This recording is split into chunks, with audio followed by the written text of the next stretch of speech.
ఏందాక గిట్లనో పప్పు బాలే అస్సలు బాగాలేదు.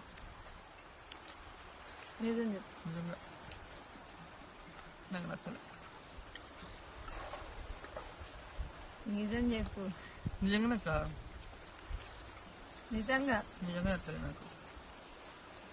అందుకే చింతపండు పచ్చడి వేసుకొని ఇంటికి పోయినాక మా అమ్ముల్ని ఇద్దరిని మళ్ళీ మా చిన్నోని మంజులని అడిగి ఈ పప్పు బాగుందా బాగాలేదా అనేది అయితే చెప్తా నేను. ఏం బాగా అందుకే కొంచెం వేసుకున్నాను. నాకైతే బాగుంది.